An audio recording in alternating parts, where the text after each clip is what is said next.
Nike's Air Force 1 Low College Gray offers a clean, monochromatic twist on a timeless silhouette, sitting confidently between the iconic triple black and triple white.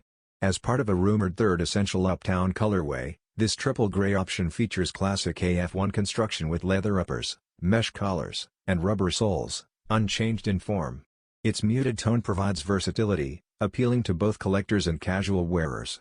Previously, Nike officially pushed the black and white pairs through the SWOOSH line. Now this college gray variation steps into the spotlight.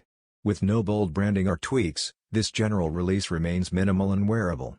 The metadata and official images confirm it sticks to its name, every inch bathed in college gray. Slated to appear on Nike.com for $115, it's expected to drop without much notice. Subtle, sleek, and easy to pair, this AF1 deserves serious consideration as your next go-to everyday sneaker.